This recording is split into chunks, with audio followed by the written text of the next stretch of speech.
Divide 538 by 5 in long division method. 5 times 1 is 5.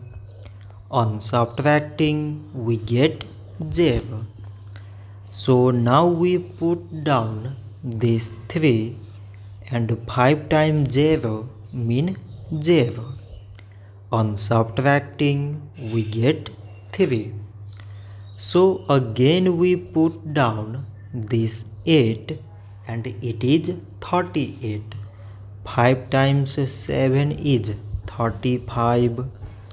On subtracting we get 3.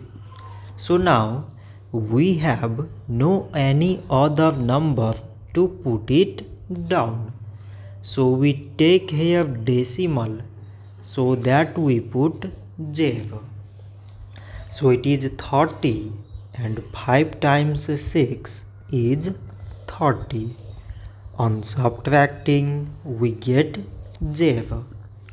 So 538 divided by 5 is 107.6. So this much for today and thanks for watching.